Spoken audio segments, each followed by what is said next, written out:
আসসালামু আলাইকুম। তাসলিমা হক সীমা, শিল্পাঞ্চল থানা সভাপতি, মহানগর সাংগঠনিক সম্পাদিকা। আজকে আমাদের প্রতিষ্ঠাবার্ষিকী আওয়ামী লীগের, আমরা সবাই আনন্দিত এবং আমরা নেচে গিয়ে আমরা আজকে জনসভায় যোগদান করছি। আপনারা সবাই আসুন, আমরা আনন্দ করি। হয়তো আগামীতে এই দিনটা আমরা পাবো না, আমরা আগামী ভবিষ্যতের কাছে আমরা আমাদের এই জন্মবার্ষিকী রেখে যাচ্ছি।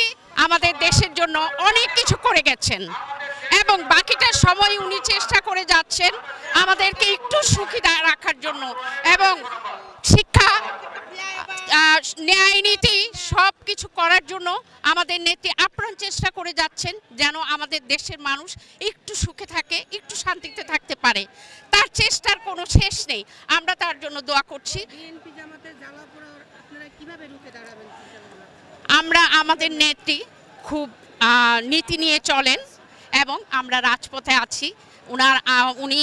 উনাদেরকে, বিএনপির লোকদেরকে খুব সুন্দরভাবে সমবেদনা এবং সান্ত্বনা বা বলার ভঙ্গি, উনি কোনো মায়ের পিঠে রাজনীতি করে না, আমরাও করি না। আসুন আমরা সব দেশের জন্য ত্যাগ করি, দেশের জন্য আমাদের পরিশ্রমকে সাকসেস করার জন্য, আমাদের নেত্রীর হাতকে শক্তিশালী করার জন্য আমরা এগিয়ে আসি।